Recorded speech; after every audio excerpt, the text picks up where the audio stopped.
नमस्कार, मैं हूं प्रवीण गौतम। दोस्तों, चुनाव प्रचार करने आ रहे नेताओं को भगाने, पीटने और उनके सामने धार्मिक नारे लगाने का चलन क्या लोकतंत्र के लिए खतरनाक नहीं होता जा रहा है?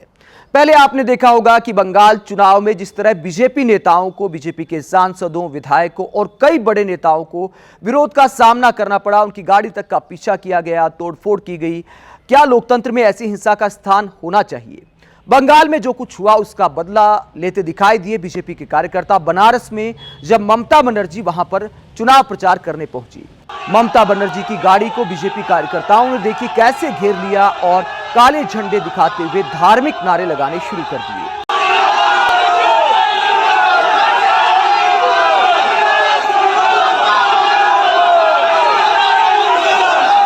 लेकिन ममता बनर्जी भी घबराई नहीं, बाकायदा गाड़ी से उतर गई और बीजेपी कार्यकर्ताओं के सामने खड़ी हो गई और कहा, जितना मर्जी नारे लगाने हैं लगाइए। समाजवादी पार्टी के कुछ कार्यकर्ताओं ने बीच में आने की कोशिश की, लेकिन ममता बनर्जी ने कहा, आप चिंता मत करिए, इन्हें नारे लगाने दीजिए। और उसके बाद बीजेपी कार्यकर्ता लगातार जय श्री राम के नारे लगाते रहे।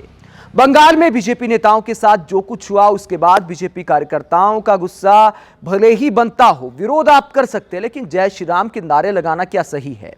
क्या भगवान राम को बीजेपी ने पेटेंट करा लिया है कि भगवान राम सिर्फ उन्हीं के हैं? ममता बनर्जी को बंगाल में भी ऐसे नारे लगाकर चिढ़ाने की कोशिश की गई और उसके बाद बंगाल में माहौल बिगड़ता चला गया। हालांकि हम उसकी पैरवी नहीं करते कि किसी नेता को भगाना चाहिए या पीटना चाहिए, लेकिन दोस्तों, ये बंगाल चुनाव में पहले हुआ और अब यूपी चुनाव में भी बीजेपी के कई सांसदों और विधायकों के साथ ऐसा किया गया। आपको याद होगा कि मनोज तिवारी को बाइक पर बैठकर भागना पड़ा था देवरिया में। लोकतंत्र के लिए तस्वीरें अच्छी नहीं है। आप कैमरे के सामने नेता को भला बुरा कह सकते हो कि आपने विकास नहीं किया, हमको आपसे ये शिकायतें हैं, लेकिन किसी को भगाना, पीटना या फिर उसके सामने धार्मिक नारे लगाना बिल्कुल लोकतंत्र के लिए अच्छी बात नहीं है। आप इस पूरे मुद्दे पर क्या सोचते हैं? कमेंट बॉक्स में अपनी राय जरूर दें। आप देखते रहिए पब्लिक मीटर। नमस्कार।